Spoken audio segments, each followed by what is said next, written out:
Hi, I'm Len Epp from Leanpub, and in this episode of the Front Matter podcast, I'll be interviewing Michael Zanatta. Based in Brisbane, Michael is a PowerShell expert and a popular author, speaker, and streamer, and co-founder of the Brisbane Infrastructure DevOps user group. You can follow him on Twitter at PowerShell MICH1 and check out his profile on LinkedIn, and you can also follow him on Twitch at PowerShell Michael. Michael is the co-author of the Leanpub book, Modern IT Automation with PowerShell. In the book, Michael and his co-authors at the DevOps Collective help readers learn about PowerShell automation tools and techniques with professional-grade practical examples. In this interview, we're going to talk about Michael's background and career, professional interests, his book, and at the end, we'll talk a little bit about his and his team's experience using Leanpub to self-publish their book. So thank you very much, Michael, for being on the Leanpub Front Matter podcast. It's a pleasure. Thank you. I always like to start these interviews by asking people for their origin story. So I was wondering if you could talk a little bit about where you grew up and how you found your way into the career you have in tech. Yeah, so it's an interesting story. I grew up in far north Queensland and a little town called Mareeba, and I picked up computing off my father. And so back in the day, my father was studying in information technology, and so our house was one of the few houses probably in the town that had a coax network, and we had our own little kid's computer, and we basically played around with computers. And it wasn't really until grade 9 where I showed an interest in computing, and then from grade 10 I actually learned VB Script and continued scripting with VB Script until 2012. So that was in my second job. I started in my career in IT in 2010, and I finished writing with VB Script and learned PowerShell in 2013. So yeah, it's a bit of a journey. So yeah, obviously kind of take a bit of a step back. I was always interested in computing quite young, and then as growing up, and after grade 9, and started seriously getting into computing. And one of the key things I used to do, and I kind of think back, it was just the eagerness to learn everything I could possibly get my hands on. So what I used to do as a child is I would actually sit down and go through every command executable within the System32 directory to understand what it did. And one of the things was that my father actually taught me DOS, so I actually was quite fluent in the command line and being able to understand and navigate it. Was quite comfortable in it. So it was soon after that I did some batch scripting within that, and then it was just it kind of just took off ever since from that. And then throughout school, always showed a keen interest in computing and did very well in that and in studies within that, and obviously just progressed. I was my first job was any sort of first job in IT. It's kind of, I compare it to your first year apprenticeship where you're essentially sweeping floors. So I was just doing help desk work, and then kind of had the opportunity to progress into systems administration, which got me exposed into a little bit more scripting side of things. And I actually wrote a few scripts for the organization where I worked there. And then after that, I actually met a really, really influential friend of mine, good friends to this day. He's a trainer at Cloud Guru. And he said, when I met him, he gave me the scripting challenge that I needed to do. And I was writing in VB scripting. He's like, no, you're not going to write in VB script. You're going to write in PowerShell. He taught me PowerShell. And then from that, we just kind of fed off each other's enthusiasm. And, he was a stickler for best practice, and he was an excellent mentor and still is to this day. And and I just essentially progressed my PowerShell skills and got it, to the point where I felt that I was comfortable enough to be called somewhat of an expert. I don't like to use that term somewhat, mainly because I believe that we're always still learning something new. But at the same time, though, just, getting my skills to that point. And then getting really involved within the PowerShell community. So that was, one of the interesting, and met some really, really cool people in there, and got involved within the PowerShell Conference Book Volume 2, where I was an author and then unofficial editor. And then in Volume 3, I was a senior editor. And then we decided that we didn't want to write another PowerShell conference book, and we wanted to write something that was a little bit more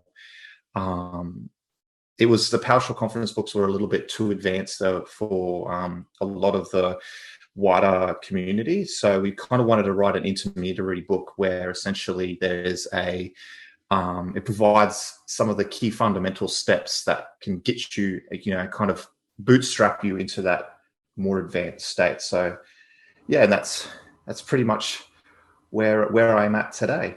Yeah, thanks very much for sharing that. I've got some more specific questions I'll ask you about your book and the subject of that and stuff like that. But just to begin with, it's interesting over the years, this podcast has become a bit of a time capsule because so many Leanpub authors are people who write programming books and things like that. It's become a bit of a time capsule of eras in learning how to program. And so I believe you were kind of coming of age in the early part of this century, in the aughts. What resources did you have available, like, other than your father to learn and just sort of like, hacking away like you did? What resources did you have available to learn? Did you have paper books? Did you have the internet? I didn't have any of that. It's my father basically gave me some Microsoft CHM files that Ed Wilson worked on, and it essentially was the fundamentals. And then he found some examples on the internet where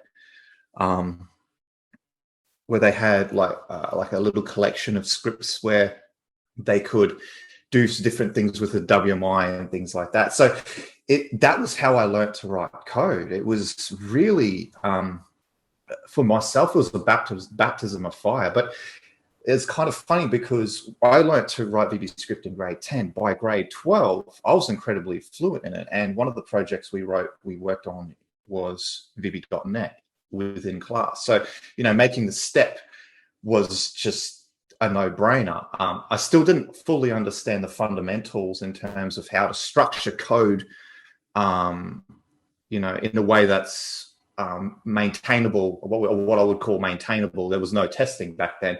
So that was something that had to come after time. But in terms of, as from a learning perspective, it was kind of, just some sheets of paper and essentially trial and error. So, yeah. Yeah, that's really interesting. I can imagine, sort of getting something, the excitement of getting something to work under those circumstances as well must have been sort of a real sort of special kind of thrill, right?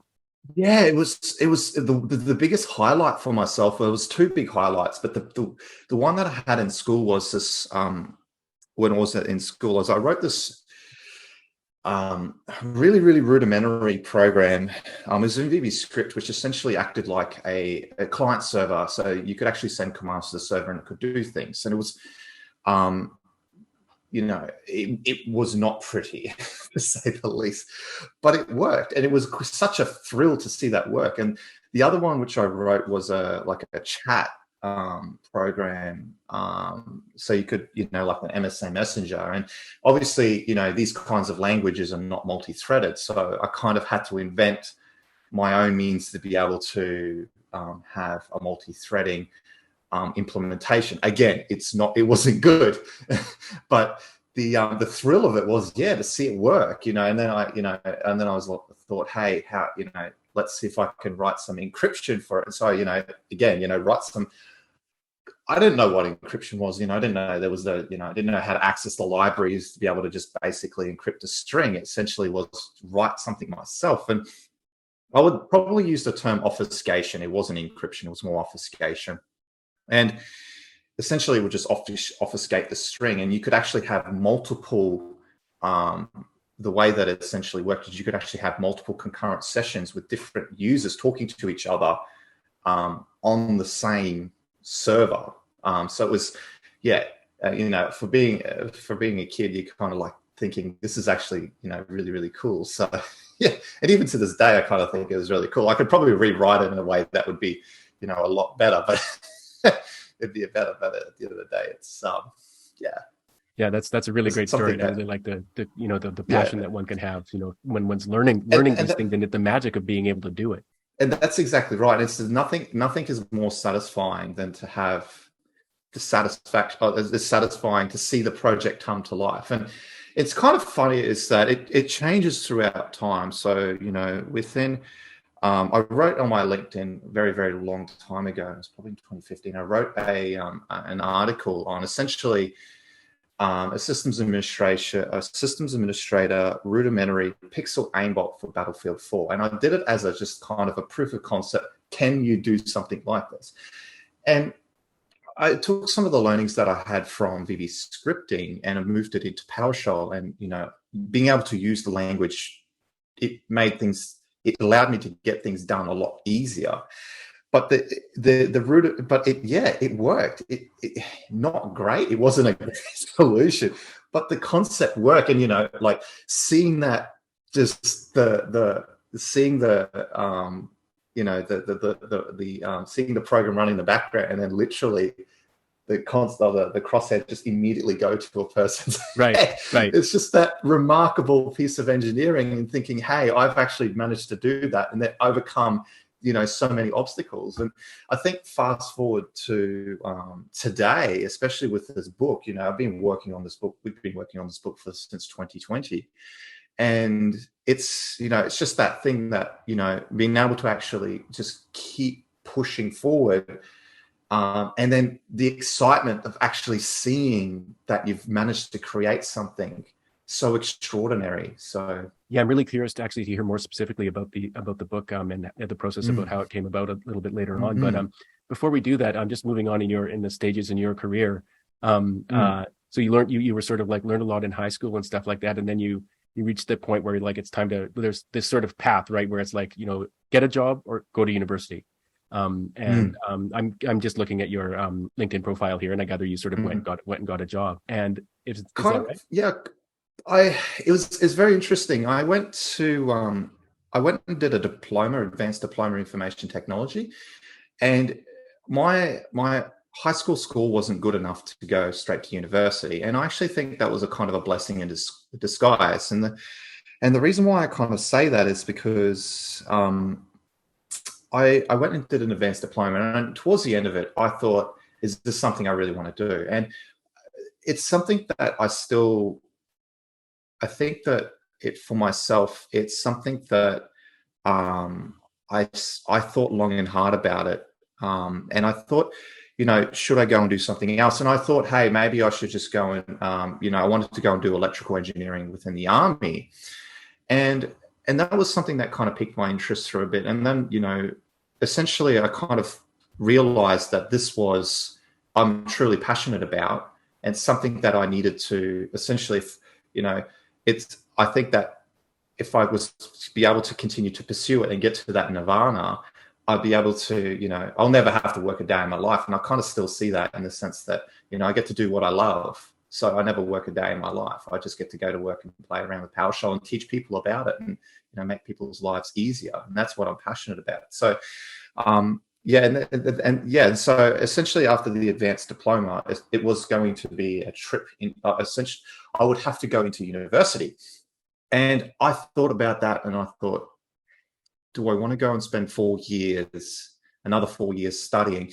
And this is something, especially from my perspective, and this is again my opinion within the industry, is that the relevance that the universities are essentially teaching and what is provided is not necessarily what's aligned to what the industry is having. So, and it just kind of, in our specific area, it means that you can essentially go and get a diploma and go and get a job.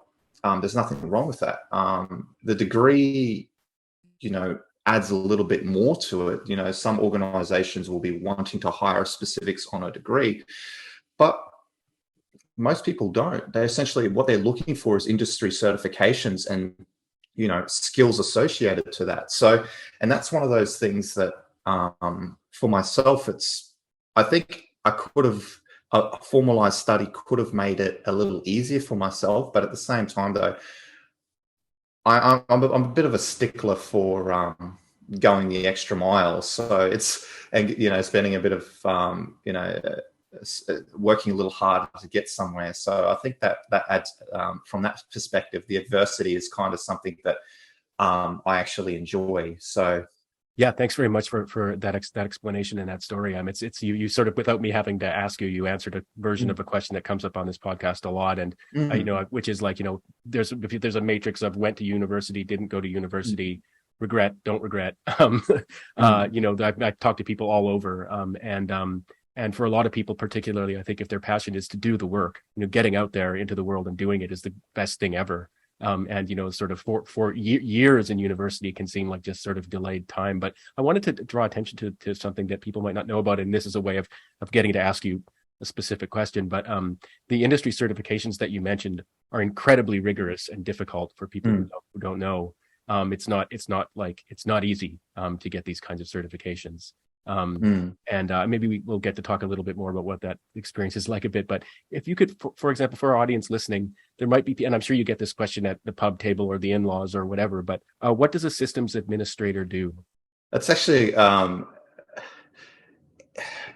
think the roles actually changed from over time. So as a systems administrator back in the day, their job was essentially to manage the infrastructure. So they weren't creating anything; they were just managing the infrastructure.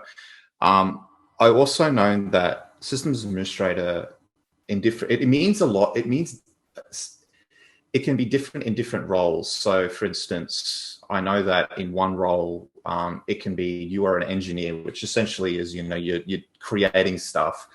With the other systems administrator, you know, it's purely just maintaining systems, ongoing systems. And I've grown up through that systems administration infrastructure process. And as you become more senior, generally speaking, you generally transfer into this engineering process. And then obviously from that, the architecture. I've kind of just taken a side detour off to, you know, specialize in automation, you know, and then kind of go into that area. So I'm stepping away from more of the infrastructure and working kind of in a little bit more of the dev space. So, and that's something that I've always wanted to do. I always wanted to kind of work, you know, in kind of within both worlds, because I think that, you know, both worlds realistically have a lot to offer, especially towards each other. So there's one thing I kind of just quickly wanted to take a quick step back to with regards to within my diploma, was that one of the things that I actually am working, or what I still do, is I actually have a really close working relationship with the teachers there.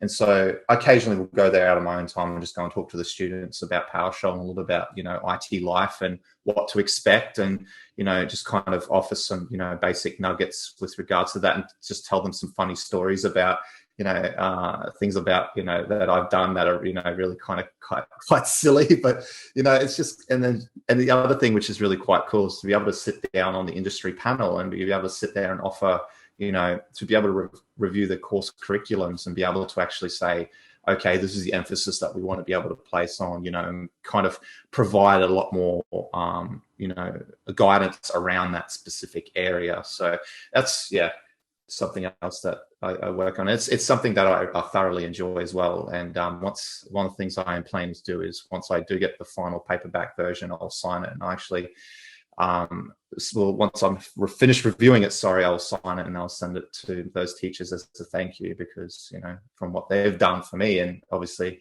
just kind of return that favor. Yeah, that's really great. It's really great to be able to give back to the community that way, and especially sort of share things with people that, like, you know, you wish you'd known at the time, kind of thing.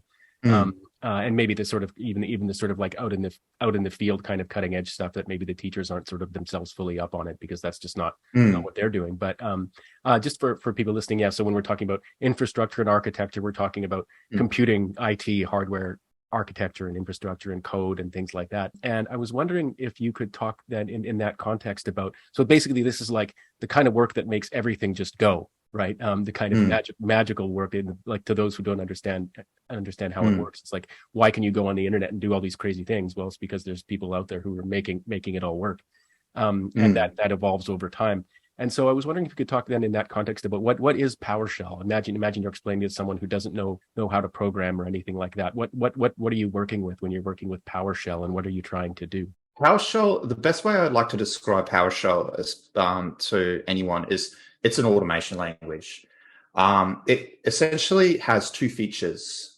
It has the feature of the actual scripting side of things, where you are able to get stuff done. So PowerShell, from that perspective, PowerShell was implemented so that systems administrators can get stuff done quickly. And what I mean, get stuff done. Hey, you need to change 1,000 user part. You need to remove. You need to change the. There's 1,000 users that you need to change a password to. In PowerShell, you can do that in one line. And it's really built on the pipeline, the PowerShell pipeline, and that's the key thing that makes it so powerful. Is the fact that you can essentially take object data and literally hand it to different commands. So it's not just a string. A bit of string data. It's a full .NET object that you can pass. And the other thing, which is really powerful about the scripting side of things, is it has access to the .NET library. So you can, essentially write pretty much whatever you can do in C#. You can pretty close can do in PowerShell. So there's a lot of out of the box function. There's a lot of functionality that you can have at the fingertips, which if you kind of compare to batch scripting and VB scripting, it's just, it's light years ahead of that. The other facet of PowerShell, being an automation language, is its ability for infrastructure as code, or what we call in PowerShell, we call it desired state configuration. And the whole concept of desired state configuration is its ability to be able to prevent what we call configuration drift. So think of it as you've got this computer. You want to make sure that that computer basically keeps everything that it needs in a specific way without, things being changing. So think of it as if an update comes down or somebody jumps on there and makes a change, desired state configuration will recognize that change, and essentially it kind of draws from the StarCraft battle cruiser. It just makes it so. So the concept is that it just puts it back. Essentially, it just sees it's out of configuration and then brings it back into configuration. It just makes it so. And that's really the key thing. Those are the two kind of facets of PowerShell. And to kind of draw a little bit on from that infrastructure as code side, is that the infrastructure as code, that expands into other, obviously other technologies. So, you've got Puppet, Chef, Ansible, those kinds of other tools out there. So yeah, it's essentially kind of takes two cool pieces of technology and makes them one, and makes it just a really, really great language to learn, to just get stuff done in a way that basically makes everybody's life a lot easier. Yeah, and it's interesting you mentioned that, making people's lives easier. I mean, we had a big reminder in Canada not too long ago when one of our major national telecoms providers went down for service. You didn't realize how easy it was to make a payment with your debit card until that. I'm not going to name the company, but their service went down nationwide, and now not only you couldn't even call 911, which isn't supposed to be able to happen, but from some phones, but yeah, you couldn't walk into the store and pay with your card anymore, and then there's not only you inconvenienced by that, there's the poor business that's not making any money that whole day, and then multiply that by a whole country, and you've got a really big problem. And I don't remember exactly what happened, and maybe it wasn't along these lines, but it could have been along the lines where some update was being done, and words like configuration are easy to say, but the reality underneath it is incredibly complex and evolving. And you can imagine a machine with a million different gears, all that need to fit together, but each gear is different and has its own basically sort of width for the teeth and stuff like that. And if the update coming in doesn't match that kind of setting, as it were, to put it in a very kind of cartoonish way, you can muck up the whole thing. So the kind of work being done behind this is just really important. The stakes are high. And that it's one of these things that I've always found within systems administration. It's often a thankless job. It's a job that it's really hard to justify resources for, because the concept is that, well, the product it's still working. Why should I invest more resources into it? And it's something that I've seen being addressed in a variety of different ways throughout my throughout my career, and within different organizations. And it's something that I think when I've seen to come, I've come to realize that it comes down to an organizational philosophy and how much it's willing to invest. And when money is being invested in it, things just don't break. And the thing is that you can do really, really cool things where you you can, build a lot of really cool automation on top of it. And I'll kind of draw back to one of the places I used to work at with my really, really good friend. And we had the opportunity, and it's a very rare opportunity, to be able to build a new domain structure from the ground up. And so he decided that this was even before I was here. I got to review the document. But essentially the idea was to build everything from the ground up with automation in mind. So the architecture across everything was built for automation. And when we did that, what happened was, once we had our infrastructure up and running and it was all running smoothly, then when we stuck that automation on top, it just plugged in so smoothly. And we automated everything because we had this amazing platform to do it that was, had everything made available to us. And so we built our own self-service portal before, there was self-service portals. We had many script servers that could fix things that, we didn't have, that we couldn't have done without it. So it was, one of those things that it just made IT life so much easier. And that investment was key to the success and the longevity of that system. And was that recognized? Did you guys get like big bonuses and promotions? It was a non-profit, so no. Okay.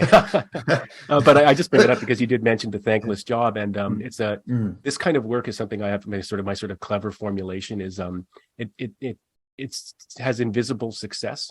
Like if you succeed, it's because it's supposed to be the kind of success that no one notices, right? It's kind of like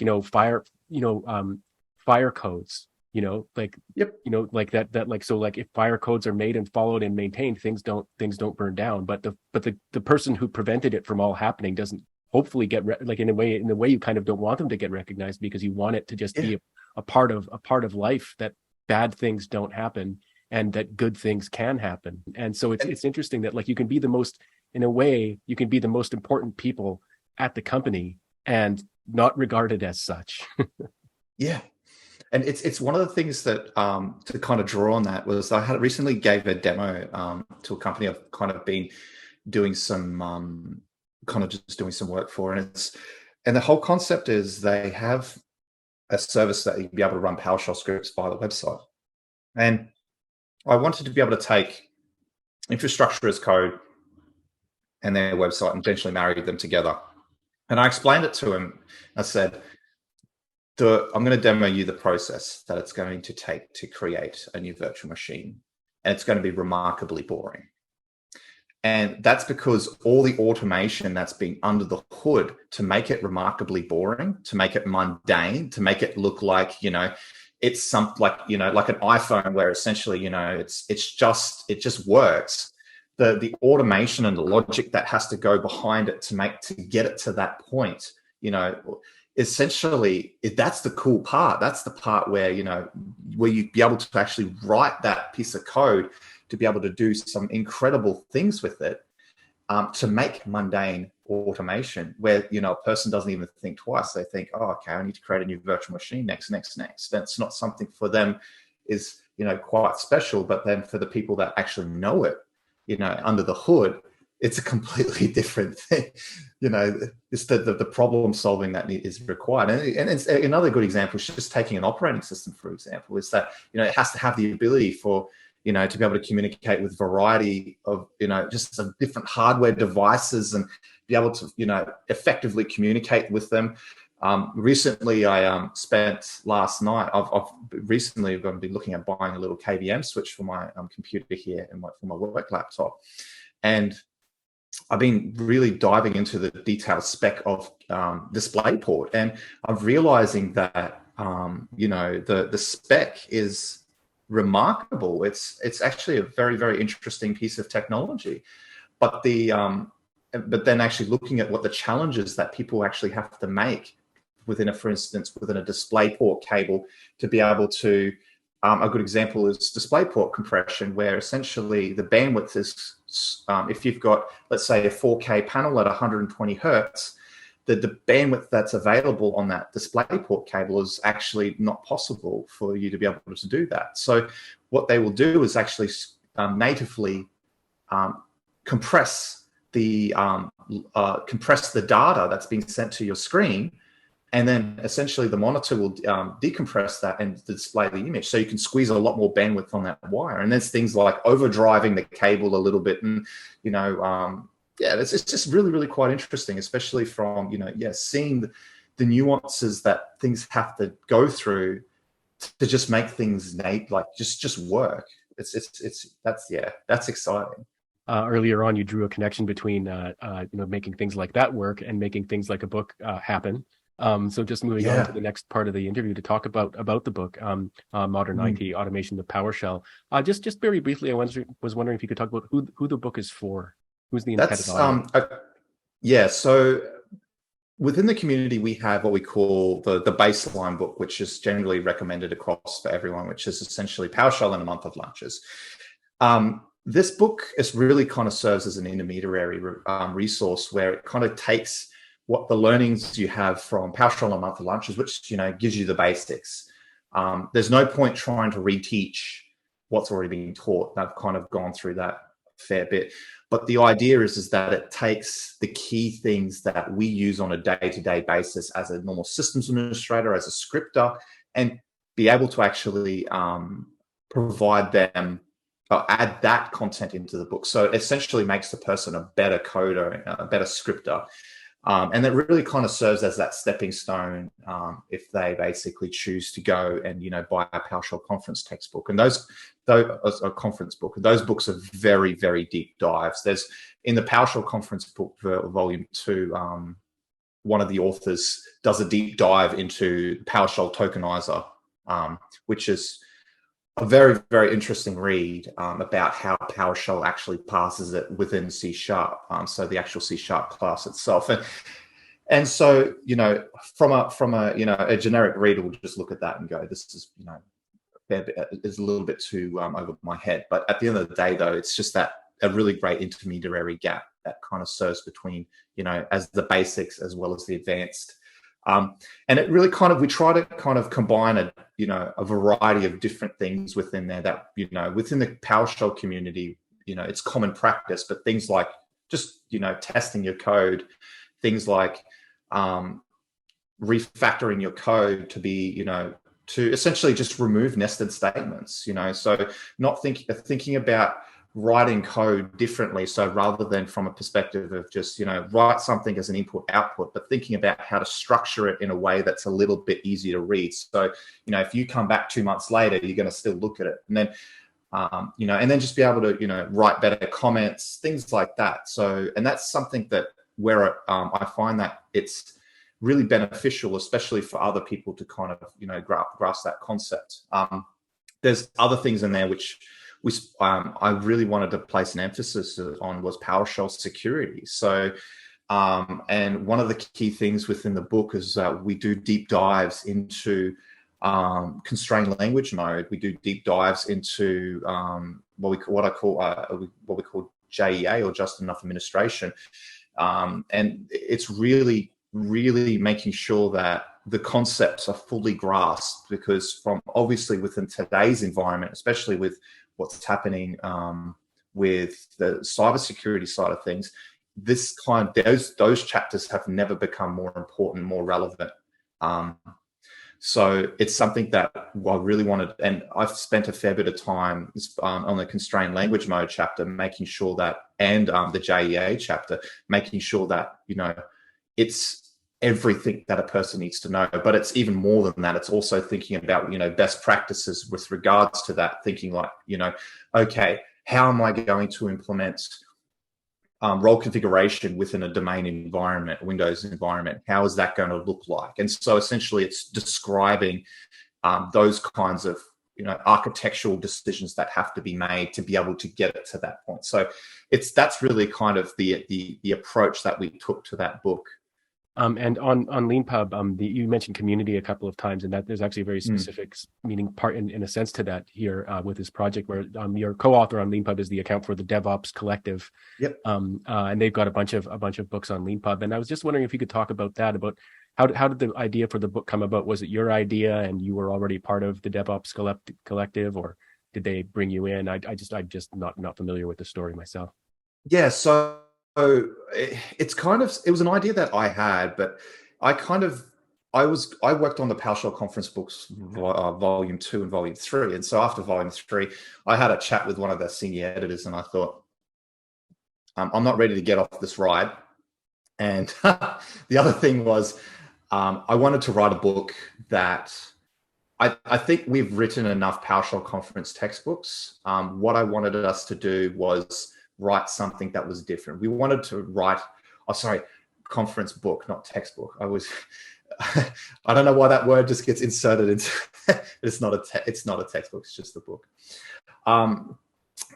We wanted to write an actual study resource. We wanted to write something that someone can actually pick up and teach with. It's an actual resource that can be used by anybody within an academic sense or within a professional sense. And the thing that we sat down and we brainstormed about it, and we brainstormed about this in 2020, myself and Stephen, and we talked about where we wanted to take it and what we wanted to write. And the key thing, what we wanted to do is we still wanted to make it, the book, all the proceeds go to charity. That was one of our key goals.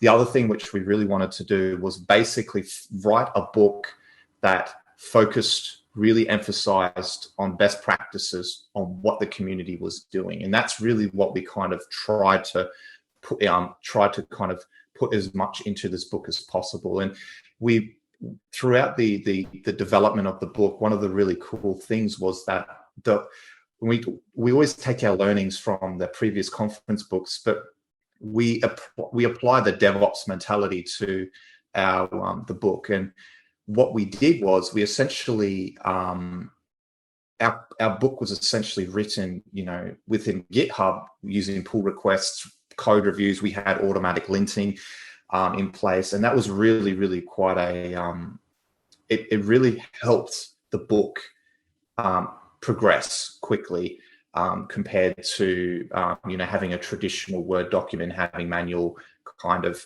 merging. And most people that we engaged with were quite familiar with writing in a Markdown, so it wasn't a learning experience for those guys.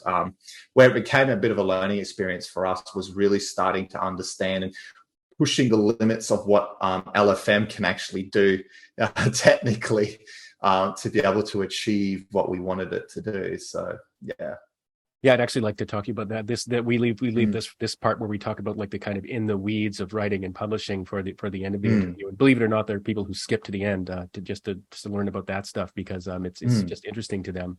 But yeah, so the process you were mentioning, I mean, for people who are familiar with writing things in plain text and collaborating with basically Git and GitHub. If you're going to collaboratively write a program, you're going to use those tools, and if you're going to collaboratively write a book, you use those tools. They're just amazing ways to write books, which is incredible. But you mentioned LFM, so that's Leanpub flavored Markdown, and that's the sort of older version of Leanpub's in-house version of Markdown for books, basically. Yeah. And I was wondering if you could talk a little bit about the specific sort of challenges that you and your team, and I think your colleague Nick sort of faced with that. Yeah, so I have to give a massive shout out to Nick.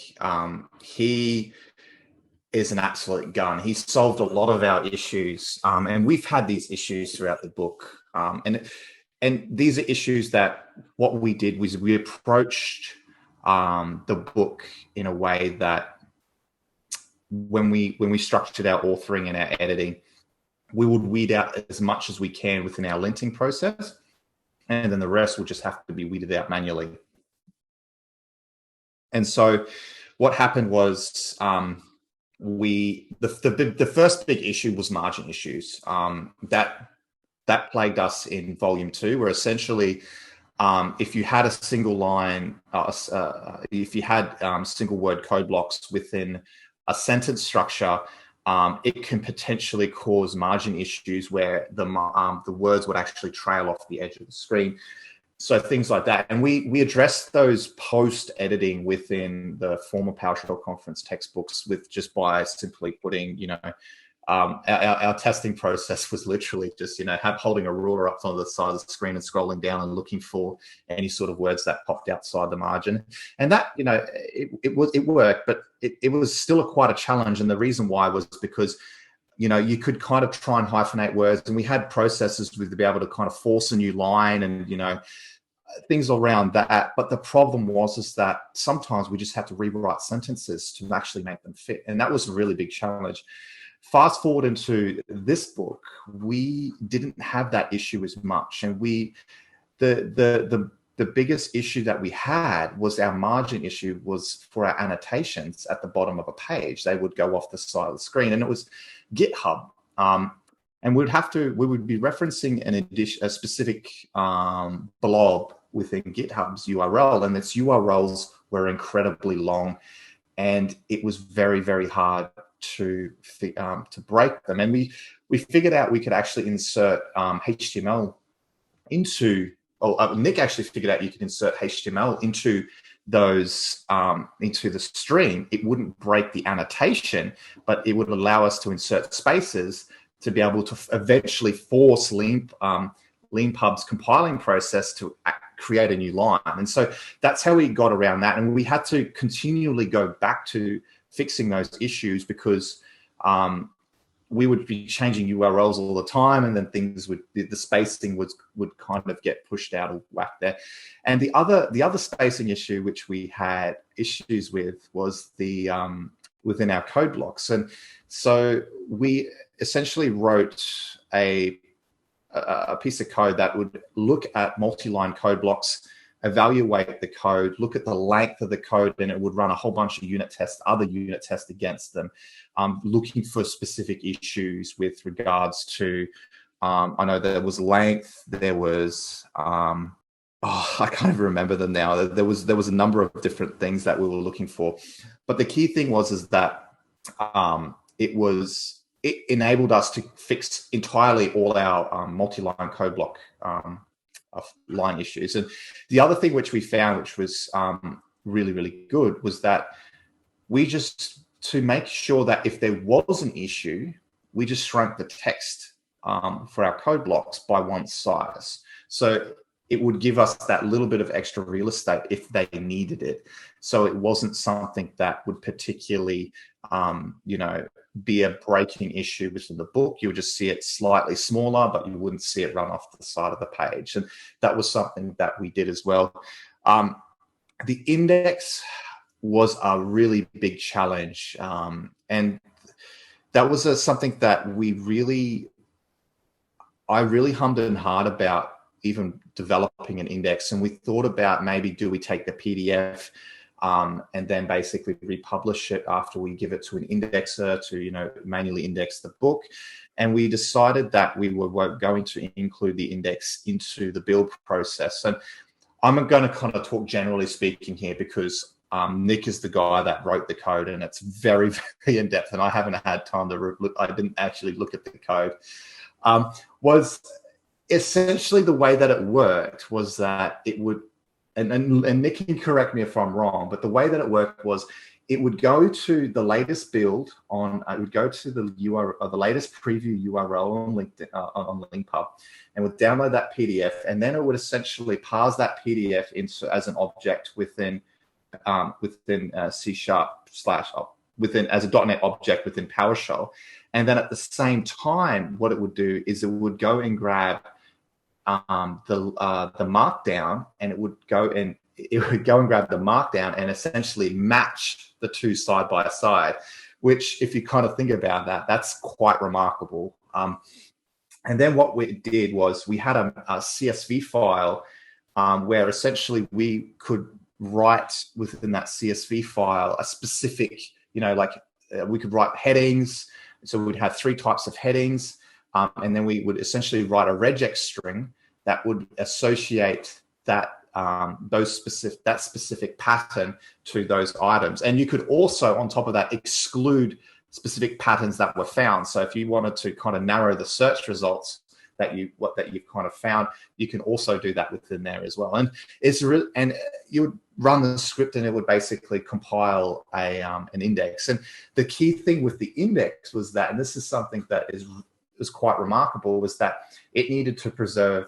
It would create a table in Leanpub, and that table structure needed to preserve the page. So you couldn't just build a singular table. You had to build multiple tables because the sizing of the page, and it would break. It would just look weird if we compiled it. And so in the PDF. So it was a really, really interesting process, and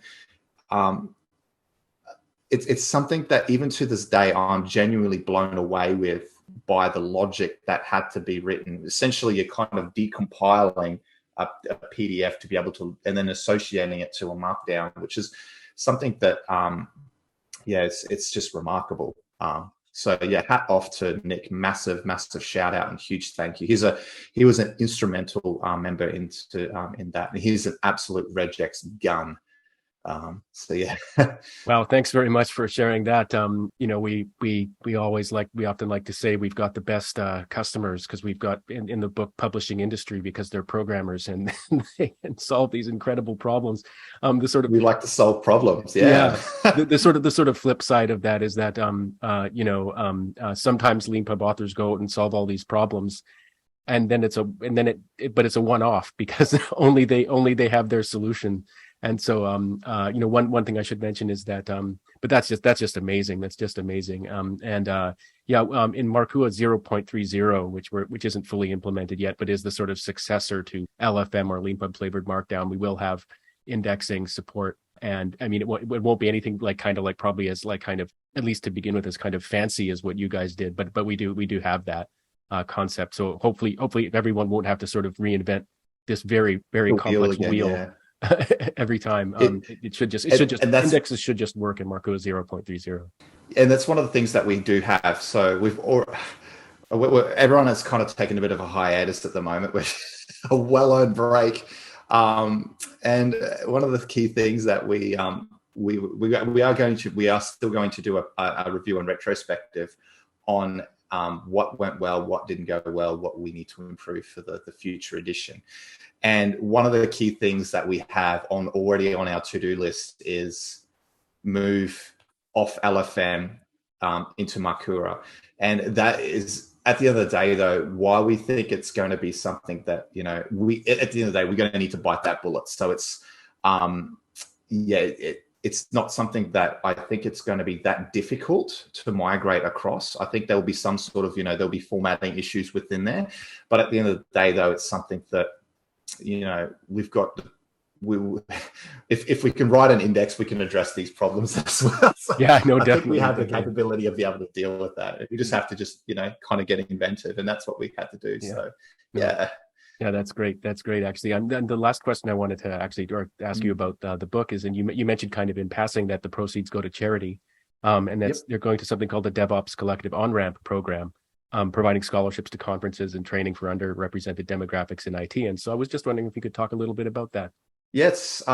So every year, when the PowerShell Summit happens, what usually happens side by side with the PowerShell Summit is they will do training. And is one of my friends was fortunate enough to be selected for that OnRamp program. I spent a lot of time mentoring him, and it's just getting them out, getting them into an environment where they can have the best of the best teaching them.